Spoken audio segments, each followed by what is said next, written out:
لڑکی کو سوئی دھاگا استعمال کرتے دیکھ کر بہت سی یادیں تازہ ہو گئی۔ ماسی بشیرہ یاد آ گئی، اس کی لڑکی نورا یاد آ گئی جس کی آنکھیں ہرنی جیسی تھیں اور جس نے ایک عید پر سفید کپڑے کے ایک رومال پر تارکشی سے دل کا نشان کاٹ کر مجھے دیا تھا۔ میں نے خوش ہو کر رومال لے لیا تھا اور پھر سب کو دکھاتا پھرا تھا۔ نہ جانے کیوں دوسرے دن نورا کو میرے سامنے نہیں آنے دیا گیا۔ اس کی چھوٹی بہن رشیدہ نے بتایا تھا کہ نورا کو مار بھی پڑی ہے۔ اس وقت میری سمجھ میں کچھ نہیں آیا تھا، لیکن آج اس سفید لڑکی کو سوئی دھاگے سے اپنی بوسیدہ قمیض سیتے ہوئے دیکھ کر مجھے نورا کا دل یاد آ گیا تھا۔ ہیلو، لڑکی کے ساتھی کی بھاری آواز میرے کانوں میں گونجی اور میں گھبرا گیا۔ نورا کے بارے میں سوچتے ہوئے میں اس کی ساتھی لڑکی کی نیم عریان جسم کو گھورتا رہا تھا۔ میں نے پریشان نگاہوں سے اس ہٹے کٹے انگریز کو دیکھا، لیکن وہ مسکرا رہا تھا۔ ہیلو، میں نے بھی مری ہوئی آواز میں کہا اور وہ اٹھ گیا۔ میرے نزدیک آیا اور میری طرف مسافے کے لیے ہاتھ بڑھایا۔ مشینی انداز میں نے اس کا ہاتھ اپنے ہاتھ میں لے لیا اور اس نے گرم جوشی سے میرا ہاتھ دبایا۔ آپ میری کچھ مدد کر سکیں گے جناب؟ اس نے گردن جھکا کر رازداری سے کہا۔ ہاں ہاں بولو، کیا چاہتے ہو؟ بادل ناخواستہ میرے منہ سے نکل آیا۔ کافی، کھانے کے لیے بسکٹ اور تھوڑی سی چرس۔ اس نے بے تکلفی سے جواب دیا اور میں دلچسپ نگاہوں سے اسے دیکھنے لگا۔ آدمی بے تکلف معلوم ہوتا تھا۔ میں بندوبست کرتا ہوں، میں نے کہا اور آگے بڑھ گیا۔ یہاں میں بھی اجنبی تھا، ممکن ہے وہ لوگ میری درخواست نہ مانتے۔ بہرحال میرے پاس 2500 روپے تھے، میں پیسے خرچ کر کے ان سے کام لے سکتا تھا۔ چنانچہ میں نے ایک شخص کو روکا، وہ میرے قریب آ کر رک گیا۔ سنو، 3 کپ کافی، تھوڑے سے بسکٹ اور کھانے کی کچھ دوسری چیزیں اور تھوڑی سی چرس وغیرہ ضرورت ہے۔ کیا یہ چیزیں مہیا ہو سکتی ہیں؟ کیوں نہیں جناب، شاہ زرین کی طرف سے ہدایت ملی ہے کہ آپ کو کوئی تکلیف نہ ہونے پائے، اس نے جواب دیا، اور میں نے دل سے پہلی بار ان لوگوں کا احسان قبول کیا۔ میں اپنے کمرے کی طرف چلا گیا۔ میں نے اس شخص سے یہی کہا تھا کہ وہ یہ سب چیزیں لے کر میرے کمرے میں آ جائے۔ کافی بننے میں وقت لگا ہوگا۔ تھوڑی دیر بعد وہی ملازم میرا مطلوبہ سامان چرس کا ایک پیکٹ اور اسے پینے کے لیے ایک لمبا اور نفیس پائپ لے کر میرے پاس آ گیا۔ میرے ساتھ آؤ، میں نے کہا اور وہ ٹرے اٹھائے میرے پیچھے چل پڑا۔ لڑکی اپنا اوپری لباس پہن چکی تھی۔ وہ ایک کونے میں گردن جھکائے خاموش بیٹھے تھے، شاید ان کے پاس کچھ بھی نہیں تھا۔ وہ چرس تک نہیں حاصل کر سکتے تھے اور کسی اپنے جیسے آدمی کی تلاش میں تھے جو انہیں چرس مہیا کر دے۔ مجھے اس طرح لدا پندہ آتے دیکھ کر دونوں کی آنکھیں خوشی سے چمک اٹھیں۔ ہیلو، اس بار مرد کے ساتھ لڑکی نے بھی پرجوش انداز میں کہا۔ سوری، کچھ دیر ہو گئی، تازہ کافی بن رہی تھی، میں نے کہا۔ اوہ تھینک یو ڈیئر، ہم نے تمہیں بہت تکلیف دی، دونوں نے بیک وقت کہا۔ میں نے ملازم کو ٹرے نیچے رکھنے کو کہا اور وہ دونوں پھسکڑا مار کر زمین پر بیٹھ گئے، اور پھر لڑکی نے ڈرتے ڈرتے پائپ اٹھا لیا۔ اوہ میرے خدا، کتنا خوبصورت ہے یہ، لو یہ۔ اوہ کیستاں ڈیئر، دیکھو چرس کتنا سارا ہے۔ وہ خوشی سے مرد سے لپٹ گئی۔ کیستاں ممنون نگاہوں سے مجھے دیکھ رہا تھا۔ کیا یہ سب ہمارے لیے ہے جناب؟ اس نے پوچھا۔ ہاں، میری طرف سے حقیر تحفہ، میں نے کہا، مگر ہم اس کے جواب میں تمہیں کیا دیں گے؟ اس نے سنجیدگی سے کہا۔ کیا میں بسکٹ کھا لوں؟ لڑکی نے ایک بسکٹ اٹھاتے ہوئے کہا اور میں نے بسکٹوں کی پلیٹ اٹھا کر اس کے سامنے رکھ دی۔ کیستا نے بھی بسکٹ اٹھا لیا اور میں ان کے لیے کافی بنانے لگا۔ لڑکی اپنے خوبصورت دانتوں سے بسکٹ کاٹ رہی تھی اور چمکدار نیلی آنکھوں سے پائپ کو الٹ پلٹ کر دیکھ رہی تھی۔ میں نے کافی بنا کر ان دونوں کے سامنے رکھ دی۔ میں خود بھی انہیں کے انداز میں زمین پر بیٹھ گیا۔ تیسری پیالی بنا کر میں نے ہاتھ میں لے لی۔ میرا نام ایلپ کیستا ہے، مرد نے سنجیدگی سے کہا۔ مسز کیستا؟ میں نے لڑکی کی طرف اشارہ کر کے پوچھا۔ اوہ نو، وہ گیلت ہے، گیلت کاسن، میری کزن، کیستا نے جواب دیا۔ سوری، میں نے کہا۔ کوئی بات نہیں، وہ سادگی سے بولا اور پھر میری طرف رخ کر کے بولا، اور آپ؟ میں نواز ہوں، نواز اصغر، میں نے جواب دیا۔ اس پر وہ کافی دیر تک میرے نام کی مٹی پلیت کرتے رہے۔ اس کے باوجود میں میرے نام کا صحیح تلفظ ادا نہیں کر سکے۔ تم لوگ نام سے برٹش نہیں معلوم ہوتے، میں نے کہا۔ ہاں ہم فرینچ ہیں، ہم دونوں فرینچ ہیں۔ خوب، لیکن انگلش برطانوی باشندوں کی طرح بولتے ہو۔ میں جرمن، امریکی اور دوسری کئی زبانیں بھی بول لیتا ہوں اور انہی لوگوں کے انداز میں بول سکتا ہوں۔ البتہ گیلت صرف انگلش جانتی ہے یا مادری زبان۔ اس نے کافی کا گھونٹ لیتے ہوئے کہا اور پھر کافی کی تعریفیں کرنے لگا۔ لڑکی بسکٹوں پر ہاتھ صاف کر رہی تھی۔ میں نے غور سے اسے دیکھا۔ یہ لڑکی رات والی لڑکی سے زیادہ تر و تازہ تھی۔ اس کا قد موٹا سا تھا اور جسم زیادہ گداز تھا۔ وہ کیستا کی بیوی نہیں ہے، کزن ہے، لیکن کون جانے کیا ہو۔ میں زیادہ گہرائی میں جا بھی نہیں سکتا تھا۔ تھوڑی دیر کے بعد ہم کافی سے فارغ ہو گئے، تب کیستا نے چرس کا پیکٹ پھاڑتے ہوئے کہا، ہم تمہارا یہ احسان زندگی بھر نہیں بھولیں گے۔ دراصل ہمارے پاس کچھ ہندوستانی کرنسی تھی جسے سرحد پر چھین لیا گیا اور اب ہم بالکل کنگال ہیں۔ ہندوستانی کرنسی؟ تم کہاں سے آ رہے ہو؟ ارض مقدس سے، مسکن انسانیت سے، وہاں سے جہاں زندگی ایک حقیقت ہے۔ وہ مسکن محبت جہاں حسن زندگی یکجاں ہے۔ وہ شاعری کرنے لگا۔ میں ابھی تک نہیں سمجھ سکا۔ کھٹمنڈو سے، جو ہماری جنت ہے، جہاں فراخ دلی کے دریا بہتے ہیں، کاش ہم پوری زندگی وہاں گزار سکتے، لیکن قانونی مجبوریاں۔ مسٹر نازو۔ اس کی آواز رند گئی۔ اس نے غم سے لرزتے ہوئے ہاتھ بڑھائے اور پائپ بھرنے لگا۔ لڑکی خوش ہونٹوں پر زبان پھیرتے ہوئے پائپ کو بھرتے دیکھ رہی تھی اور پھر اس نے مجھ سے ماچس مانگ لی۔ میں مہیا کرتا ہوں، میں نے کہا اور پھر ایک ملازم کو دوبارہ آواز دی۔ ماچس آ گئی اور اس نے پائپ منہ میں دبا کر ماچس جلائی۔ چرس کا تیز بھبکا اڑا اور لڑکی زور زور سے سانسیں کھینچنے لگی۔ میں اس کی خوشی کا اندازہ لگا رہا تھا۔ چرس کی ناگوار بو میری ناک سے ٹکرائی۔ اس نے 2-3 کش لگایا اور پھر پائپ میری طرف بڑھا دیا۔ میں نے پائپ اس کے ہاتھ سے لے لیا۔ لڑکی بے چینی سے میری طرف دیکھ رہی تھی۔ تب میں نے پائپ اس کی طرف بڑھا دیا۔ Thank you, thank you. اس نے جلدی سے ندیدے بچے کی طرح پائپ میرے ہاتھوں سے لے لیا اور بے صبری سے اس کے گہرے گہرے کش لینے لگی۔ گاڑے سفید دائرے فضا میں ناچتے ہوئے بلند ہونے لگے۔ تب میں اس جنت ارضی کو چھوڑ کر دہلی آ گیا۔ دہلی سے لاہور اور لاہور سے پشاور اور اب یہاں سے کابل جاؤں گا اور پھر نہ جانے کہاں۔ زندگی ایک سفر ہے مسٹر نوز، جاری رہتی ہے۔ منزل کبھی نہیں آتی، تلاش جاری رہے۔ نروان مل جائے گا، ضرور مل جائے گا۔ اس نے اس بار پھر میرا نام بدل دیا۔ لڑکی اتنی دیر میں بہت سے چرس پی چکی تھی۔ اس نے پائپ میری طرف بڑھا دیا اور میں نے اسی انداز میں کیستان کی طرف۔ تم بھی پیو دوست، یہ نعمت تو سب کے لیے ہے۔ جو اس سے محروم ہے وہ دنیا کا بد نصیب ترین انسان ہے۔ مگر ٹھہرو، لاؤ پائپ مجھے دو، میں تمہیں جنت کا تحفہ دیتا ہوں۔ شاید یہ تم کسی دوست ہی کی قسمت میں تھا۔ اس نے اپنی پتلون سے جنت کا تحفہ نکال لیا۔ سفید رنگ کی 2 گول ٹکیاں تھیں جنہیں اس نے سگریٹ کی پنی میں بڑی احتیاط سے لپیٹ کر رکھا ہوا تھا۔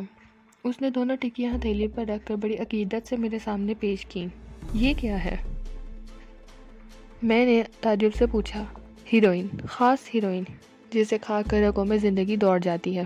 کھا لو اور زندگی سے کینچلی اتار دو، حقیقت اپنا لو۔ نروان ہی نروان، ہری اوم ہری کرشن۔ اس نے عجیب سے انداز میں کہا۔ شکریہ میرے دوست، اسے بھی میری طرف سے اپنے پاس رکھو، میں اس کے استعمال کے قابل نہیں ہوں۔ اس نے اس کا تحفہ قبول نہ کرتے ہوئے کہا اور وہ تعجب سے مجھے دیکھنے لگا۔ پھر اس نے ٹکیاں اسی احتیاط سے پنی میں لپیٹ کر جیب میں رکھ لیں۔ پائپ اب لڑکی کے ہاتھ میں تھا۔ ایک بات بتاؤ دوست، میں نے رازداری سے کہا اور وہ میری طرف جھک آیا۔ یہاں کا پتہ تمہیں کس نے بتایا؟ ہمارے پاس تمام متیں موجود ہیں۔ کھٹمنڈو سے ہی مجھے اس جگہ کے بارے میں معلوم تھا۔ ہماری ایک لائن ہوتی ہے، ایک روٹ ہے جس کے نقشے ہمارے پاس ہوتے ہیں۔ ہمیں معلوم ہوتا ہے کہ کون سے ملک میں کہاں کہاں ہمارے اڈے ہیں۔ ہم بے دھڑک سفر کرتے ہیں۔ دہلی میں میرے پاس کافی کرنسی تھی، لیکن بد اخلاق دیانتداروں نے اسے چھین لیا۔ پھر میں گیلت کے ساتھ لاہور آ گیا۔ لاہور کے بازاروں میں ہم نے بھیک مانگی، تھوڑا بہت مل گیا تو یہاں کے لیے روانہ ہو گئے۔ ہمارے پاس کچھ نہیں ہے، پتہ نہیں پشاور کے لوگ کیسے ہیں۔ کل ہم یہاں سے پشاور روانہ ہو جائیں گے۔ پشاور سٹی، جہاں سے اگر کچھ مل گیا تو بس میں طور خم چلے جائیں گے، اگر نہ مل سکا تو پھر پیدل ہی، بس سفر طویل ہو جائے گا، اور ہم اس طویل سفر کی پرواہ ہی کیا، ہماری زندگی کا کوئی مقصد نہیں ہے، بس سفر کرتے رہتے ہیں، کرتے رہیں گے اس وقت تک جب تک زندگی کا سفر ختم نہ ہو جائے۔ میرا مقصد پورا نہیں ہوا، میں اس مقصد کے بارے میں نہیں جان سکا تھا، تاہم مجھے تھوڑی بہت معلومات ان لوگوں کی زندگی کے بارے میں ضرور ہو گئی۔ ابھی میں ان سے گفتگو ہی کر رہا تھا کہ عالم گل نظر آیا، وہ شاید مجھے ہی تلاش کر رہا تھا۔ اس کے ساتھ ایک اور مقامی آدمی تھا جو شلوار قمیض کی بجائے پتلون اور بشرٹ پہنے ہوئے تھا، اس کے گلے میں ایک فلیش لائٹ کیمرہ لٹک رہا تھا۔ اوئے نواز، کدھر ہے میرے یار، میں تیرے کو تلاش کرتا ہوں۔ اس نے زور سے آواز لگائی اور میں ان دونوں کے قریب سے اٹھ کر کھڑا ہو گیا اور اس کی طرف بڑھ گیا۔ عالم گل گیلت کو دیکھ رہا تھا، پھر وہ ہونٹوں پر زبان پھیر کر بولا، لڑکی برا نہیں ہے، راضی ہے کیا؟ او، اس کے ساتھ اس کا ساتھی ہے، میں نے فوٹوگرافر کو دیکھتے ہوئے کہا۔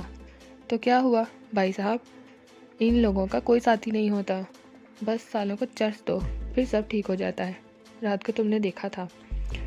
ہاں ہاں، میں نے جلدی سے کہا، فوٹوگرافر کی وجہ سے میں شرمندہ ہو رہا تھا۔ آؤ، کوئی تکلیف تو نہیں؟ خدا قسم، شاہ زرین بولا، تمہیں کوئی تکلیف نہیں ہونا چاہیے۔ نہیں، کوئی تکلیف نہیں ہے، بس میرے پاس کپڑے نہیں ہیں، میں نے جواب دیا۔ او اچھا، کل ہم بھاڑا چلیں گے، ادھر سے تم کپڑا خریدنا، پھر شہر چل کر سلنے کو دیں گے، بھاڑا سے ضرورت کا اور سامان بھی خرید لینا۔ میں نے گردن ہلا دی تو عالم گل پھر بولا، اب آؤ فوٹو کھنچا لو، شاہ زرین کو تمہارے فوٹو کا ضرورت ہے۔ میں نے پر خیال انداز میں گردن ہلا دی۔ یہ فوٹو والا معاملہ میری سمجھ میں نہیں آیا تھا، لیکن میں نے عالم گل کی اس وضاحت نہیں چاہی۔ کھنڈر کے ایک روشن کونے میں لے جا کر میری کئی تصویریں اتاری گئیں اور پھر فوٹوگرافر واپس چلا گیا۔ عالم گل میرے ساتھ آگے بڑھ گیا، ہم کھنڈر سے دور نکل آئے۔ عالم گل کسی گہری سوچ میں تھا، مگر پھر ایک جگہ وہ رک گیا، سامنے ہی پتھروں کے اونچے نیچے ٹکڑے پڑے ہوئے تھے۔ بیٹھو نواز بھائی، اس نے ایک گہری سانس لے کر کہا اور خود بھی میرے سامنے ایک پتھر پر بیٹھ گیا۔ میں غور سے اسے دیکھنے لگا۔ کراچی سے تمہارے بارے میں رپورٹ مل گیا ہے، شاہ زرین نے اندازہ لگایا ہے کہ تم خراب آدمی نہیں ہو، مگر تم اس وقت پل پر کیا کر رہے تھے جب ہمارا آدمی تمہارے پاس پہنچا تھا؟ سچ بتا دو، میں نے مسکراتے ہوئے کہا۔ بالکل سچ بتا دو دوست، عالم گل نے ایک بار خاص انداز میں کہا۔ میں خودکشی کرنے گیا تھا، دنیا سے مایوس ہو کر۔ اگر تمہارا آدمی چند لمحے اور نہ پہنچتا تو شاید آج زندگی کے ہر جھگڑے سے آزاد ہوتا۔ او، عالم گل نے بغور مجھے دیکھے ہوئے کہا، دنیا نے تمہارے ساتھ بہت برا سلوک کیا ہے۔ بہت بڑا عالم گل، اس نے میری شخصیت کو تسلیم کرنے سے انکار کر دیا ہے، اس نے میرے وجود کو فراموش کر دیا۔ تب تم دنیا کے ساتھ برا سلوک کرو نواز، شرافت کی زندگی اپنانے کی کوشش مت کرو، جس طرح دولت حاصل ہو سکے حاصل کرو، عیش و عشرت کی زندگی گزارو، ہم تمہاری مدد کرنے کے لیے تیار ہیں، عالم گل نے کہا اور میں نے اسے دیکھنے لگا۔ وہ کیا کہنا چاہتا ہے؟ ہمیں تمہارے بارے میں کچھ نہیں معلوم، تمہاری پچھلی زندگی کا بھی ہمیں کوئی پتہ نہیں ہے، مگر تم جو کچھ نظر آتے ہو ہم اس پر بھی اعتماد کر سکتے ہیں، اگر تم چاہو تو ہم تمہیں اپنے ساتھ شامل کرنے کے لیے تیار ہیں، عالم گل نے پھر کہا۔ مجھے کیا کرنا ہوگا عالم گل؟ میں نے سنجیدگی سے کہا۔ در حقیقت عالم گل کی باتوں نے مجھے متاثر کیا تھا، میں یہاں سے نکل جانا چاہتا تھا، میرے سامنے کوئی منزل نہیں تھی، میں ان سفید بے فکروں کی سی زندگی گزارنا چاہتا تھا، گو میرا دل اسے قبول نہیں کرتا تھا، لیکن اس کے سوا کوئی چارہ بھی کیا تھا؟ نیکی بدی کا احساس میرے ذہن سے مٹ گیا تھا، نیک بن کر زندگی بڑی کٹھن ہو جاتی ہے، سب کچھ فرار ہے، سب فضول ہے، حالات جو کہتے ہیں وہ کرو، میں ایک منزل لزل انسان ہوں، میری شخصیت راہوں میں آ پڑی تھی، میں صرف دوسروں کے سہارے کا محتاج رہ گیا تھا، میں اپنے لیے کوئی بھی تو مقام نہیں بنا سکتا تھا، پھر اگر ایک حیثیت مل رہی ہے تو اسے کیوں چھوڑ دیا جائے؟ دیکھو تو صحیح وہ مجھ سے کیا چاہتے ہیں، یہ تو شاہ زرین بتا سکے گا، میرا کام صرف اتنا ہے کہ تمہارے خیالات معلوم کروں۔ میں تیار ہوں عالم گل، میں تیار ہوں، شاہ زرین سے کہہ دو مجھے میرا کام بتائے، وہ مجھے قابل اعتماد پائے گا، میں نے کہا اور عالم گل خوشی سے اچھل پڑا۔ خوش رہو میرے دوست، اس نے کھڑے ہو کر مجھے گلے لگاتے ہوئے کہا۔ یہ زندگی بہت خوبصورت ہے، تھوڑی سی ذہانت سے کام کرو اور عیش کرو، وہ دوسرے کاموں میں یہ عیش نہیں مل سکے گا۔ خیر چھوڑو ان باتوں کو، اب دنیا کی باتیں کرو۔ وہ لڑکی تمہیں پسند ہے؟ عالم گل نے کہا۔ کون سی؟ میں نے پوچھا۔ ارے وہی یار جسے تم ناشتہ کرا رہے تھے، اس کا ساتھی اس کے ساتھ ہے۔ اوے دیوانے، میں بول چکا ہوں یہ لوگ ان جھگڑوں سے آزاد ہیں۔ وہ کنگلا ہے، 2 دن کھانا نہ دو وہ کچھ نہیں بولے گا، لیکن 1 دن چرس نہ دو تو وہ سب کچھ کرنے کو تیار ہو جائے گا۔ تم اپنی بات بولو، اس چکر میں مت پڑو۔ لڑکی بری نہیں ہے، میں بات کرتا ہوں۔ تم، عالمگیر نے کھڑے ہوتے ہوئے کہا، لیکن میں نے اس کا ہاتھ پکڑ لیا۔ تم پرواہ مت کرو عالمگیر، میں خود بات کر لوں گا۔ ہاں، آدمی تم بھی استاد معلوم ہوتا ہے، عالم گل نے ہنستے ہوئے کہا، اور پھر وہ کل آنے کا وعدہ کر کے مجھ سے رخصت ہو گیا۔ میں اسے جاتے ہوئے دیکھ رہا تھا۔ کسی شک و شبہ میں پڑنا حماقت تھی۔ وہ لوگ منشیات کی ناجائز تجارت کرتے تھے اور مجھے بھی ان کے ساتھ یہی سب کچھ کرنا ہوگا۔ دیکھنا یہ ہے کہ وہ کس انداز میں مجھ سے کام لینے کی کوشش کرتے ہیں۔ اگر معاملہ میری پسند کا ہوا تو ٹھیک ہے، ورنہ کسی بھی وقت ان سے جان چھڑا کر فرار ہوا جا سکتا ہے۔ زندگی اور موت کی تو میری نگاہ میں کوئی اہمیت نہیں رہ گئی۔ پھر میں گیلت کے بارے میں سوچنے لگا۔ اس کا خوبصورت جسم، حسین چہرہ میری نگاہوں میں گھوم گیا۔ کیا عالم گل کی بات صحیح ہے؟ کیا وہ اتنی ہی سستی ہے؟ اور عالم گل کی بات مجھے درست ہی محسوس ہوئی۔ پچھلی رات کی لڑکی مجھے یاد تھی، نہ جانے کیوں میرے جسم میں خواہشات انگڑائیاں لینے لگیں۔ میں وہاں سے اٹھ گیا اور تھوڑی دیر بعد ہی پھر کھنڈر کے اس ہال میں داخل ہو گیا۔ ہال میں اتنے ہی لوگ موجود تھے جتنا کہ پچھلی رات۔ چرس کے دھوئیں سے ہال اٹا پڑا تھا، خوب چرس فروخت ہو رہی تھی۔ آج مجھے کچھ ایسے لوگ بھی نظر آئے جن کے کپڑے قیمتی تھے، وہ بھی دوسروں کے انداز میں چرس پی رہے تھے۔ گیلت اور کیستا کو بھی ایک کارنر میں بیٹھے دیکھا۔ میری بخشی ہوئی دولت ان کے پاس تھی اور وہ اس سے لطف اندوز ہو رہے تھے۔ کیستا نے مجھے دیکھ کر ہاتھ ہلایا، گیلت بھی مسکرانے لگی۔ پھر میں ان کے قریب پہنچ گیا۔ ہیلو، کیستا پرجوش انداز میں بولا۔ میں ان کے نزدیک بیٹھ گیا۔ تم نے ہمارے اوپر بہت بڑا احسان کیا ہے، تم محسن انسانیت ہو، کیستا نے ہاتھ اٹھا کر کہا۔ میں تائید کرتی ہوں، گیلت نے زوردار آواز میں کہا۔ میں نے تمہاری شان میں قصیدہ کہا ہے، لیکن تم شاید فرینچ نہیں جانتے، تاہم میں تمہیں ضرور سناؤں گا۔ اے مسٹر، اس نے ایک نوجوان کی طرف ہاتھ اٹھایا، اس کے پاس ایک بوسیدہ گٹار موجود تھا۔ کیستا نے اسے نزدیک آنے کا اشارہ کیا اور نوجوان اٹھ کر اس کے قریب پہنچ گیا۔ کیستا نے چرس کا پائپ اس کے سامنے پیش کیا اور نوجوان ہنس پڑا۔ اس نے بڑے احترام سے پائپ لے لیا اور 2-3 گہرے گہرے کش لگا کر اسے گیلت کی طرف بڑھا دیا۔ ساز چھیڑو، میں گاؤں گا، کیستا نے کہا۔ رشوت وہ پہلے ہی پیش کر چکا تھا۔ نوجوان کے لیے انکار کی گنجائش نہیں تھی۔ اس نے گٹار سنبھال لیا۔ بلا شبہ وہ گٹار بجانے کا ماہر تھا۔ میں اس نغمے کو سمجھ نہیں سکا، لیکن وہ کانوں کو بے حد بھلا لگ رہا تھا۔ اور پھر کیستا کی آواز ابھری۔ اس نے قصیدہ شروع کر دیا۔ گیلت اٹھ کر میرے نزدیک آ بیٹھی۔ اس نے میرے کندھے پر سر ٹکا دیا۔ میں نے اس طرف دیکھا، اس کے ہونٹوں پر سلگتی سی مسکراہٹ تھی۔ تب کیستا نے ایک لمبی آواز میں کچھ کہا اور گیلت نے انگریزی میں اس کا ترجمہ کیا۔ پہاڑوں کے اجنبی، محبت کے ساتھی، تیرے سینے میں انسانیت دھڑکتی ہے، تیری آنکھوں میں امن ہے، تیرا دل سمندر ہے، سمندر سب کا ساتھی، اپنوں اور غیروں کا دوست۔ تو روشنی ہے جس کے سائے میں پتھروں کی تمیز ہوتی ہے، بھٹکنے والے راستہ پاتے ہیں، پاؤں زخمی نہیں ہوتے۔ تو کون ہے محبت کا فرشتہ، سکون کا بیٹا، پہاڑوں کے اجنبی، کہاں سے آیا ہے، کہاں جائے گا، کچھ قدم ساتھ دے۔ تو فرشتہ ہے اور فرشتے دل میں رہتے ہیں۔ گیلت آہستہ آہستہ میرے کان میں کیستا کے نغمے کا ترجمہ کر رہی تھی۔ اس کی بدبودار سانسیں میرے چہرے سے ٹکرا رہی تھی۔ یہ جوان سانسیں جس سے صرف چرس کی بو الگ کر دی جاتی تو ان کی قیمت نہ جانے کیا ہوتی۔ میری آنکھیں جلنے لگیں، نہ جانے کہاں سے مجھ میں جرأت آ گئی۔ میں جھکا اور میں نے گیلت کے ہونٹوں کو چوم لیا۔ گیلت مسکرانے لگی، کیستا بھی مسکرانے لگا اور میں نے گہری سانس لی۔ کسی نے برا نہیں مانا، کسی کو احساس نہیں تھا۔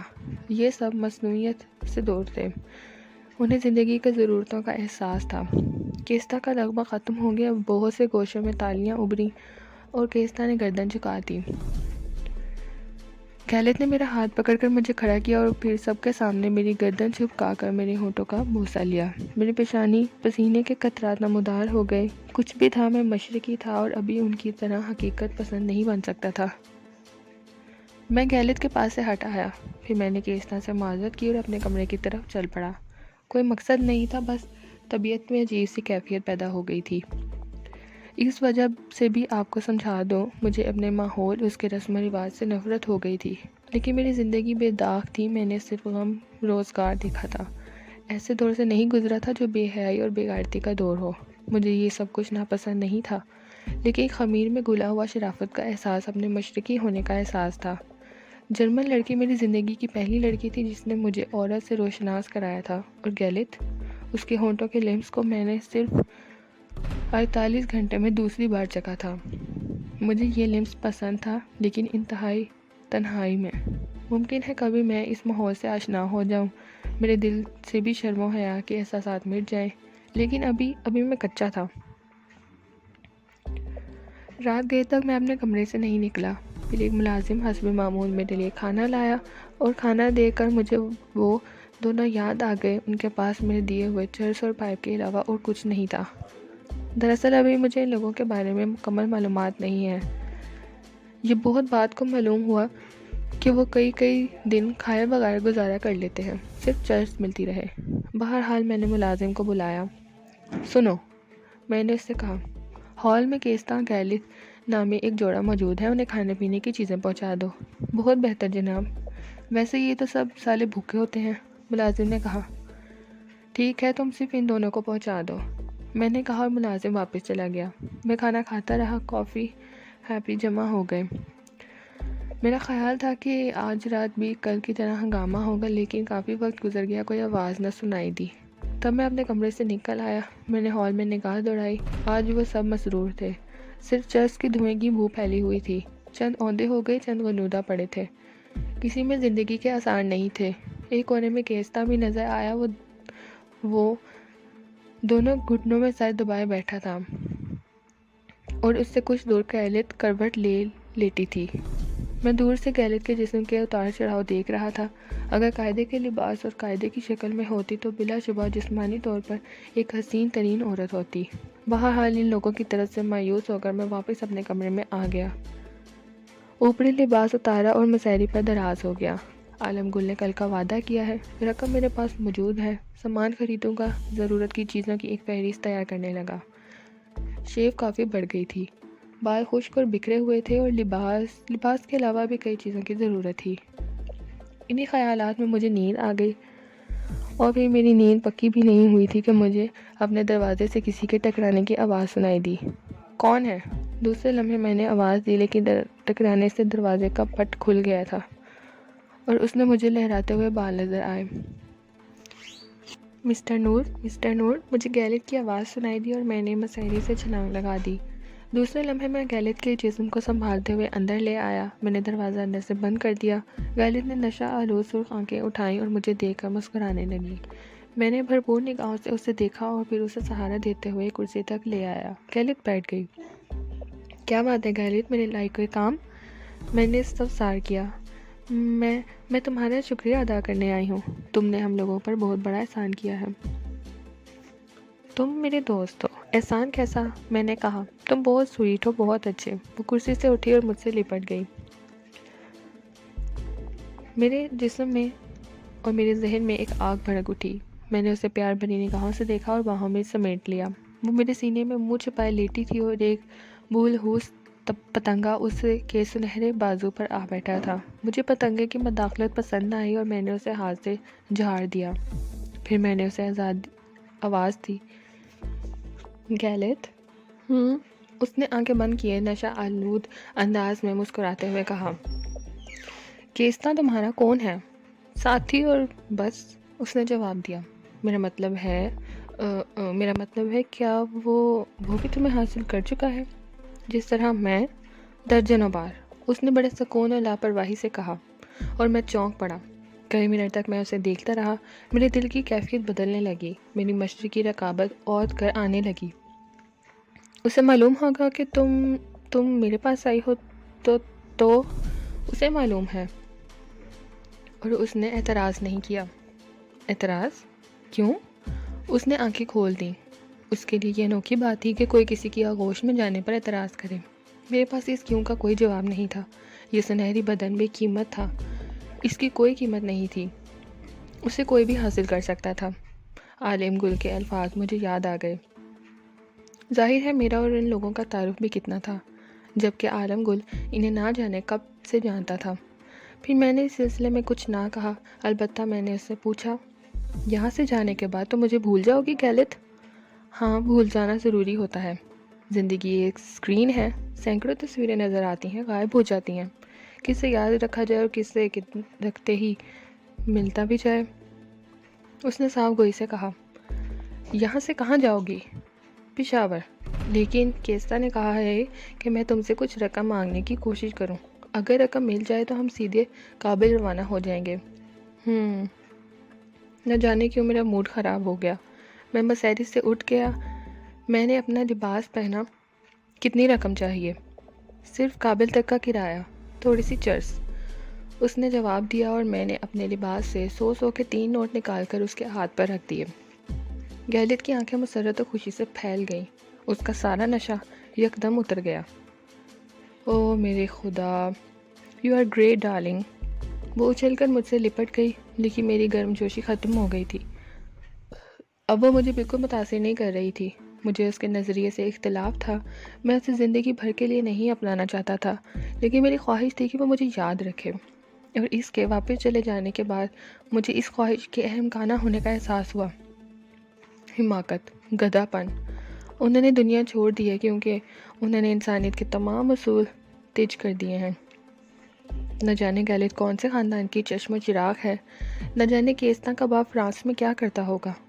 اگر وہ شریف انسانوں کی طرح زندگی گزارتے تو معاشرے کے معزز فرد ہوتے، لیکن انہوں نے اس معاشرے کو ٹکرا کر بے راہ روی اپنا لیا۔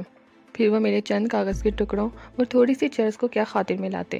جو حقیقت تھی اس نے صاف بتا دی، جبکہ اس انداز میں ہمارے ہاں کی طوائفیں بھی گفتگو نہیں کرتی۔ وہ اپنے گاہکوں سے کبھی یہ نہیں کہتی کہ وہ صرف دولت کی پرستار ہیں، اور جب ان کی جیب خالی ہو جائے گی تو انہیں ان کے کوئی سروکار نہیں رہے گا، بلکہ وہ بے باکی سے اظہار عشق کرتی ہیں۔ جیب کی گرمی کے ساتھ ان کی محبت بھی گرم جوش ہوتی ہے، اور جیب خالی ہوتی ہے تو ان کا دل بھی خالی ہو جاتا ہے۔ بڑے بڑے ذہین ان کے جال میں پھنستے ہیں، ان کی محبت کو حقیقت سمجھتے ہیں، حالانکہ ان کے سامنے طوائفوں کی پوری تاریخ ہوتی ہے، لیکن اس کے باوجود وہ خود کو دھوکہ دینا پسند کرتے ہیں۔ گیلت میں وہ بات نہیں تھی، اس نے صاف کہہ دیا تھا کہ اسے پیسوں کی ضرورت ہے۔ میں نے اس پر احسان کیا، اسے کچھ دیا، اس کے عوض اس کے پاس جو کچھ تھا اس نے مجھے دے دیا۔ پھر احسان اور محبت کی کیا بات ہے؟ زندگی کو اتنی فرصت کہاں کہ وہ صورتوں کو یاد رکھے۔ اس کے لیے ہر وہ انسان نواز ہے جو اس کی ضرورت پوری کر دے۔ اس نے اپنی قیمت بڑھانے کی کوشش نہیں کی تھی، اپنی جھوٹی لگاوٹ کا اظہار نہیں کیا تھا۔ پارٹ 3 اختتام پذیر ہوتا ہے۔ ناول نروان کی تلاش کا بقیہ حصہ پارٹ 4 پہ سماعت فرمائیے۔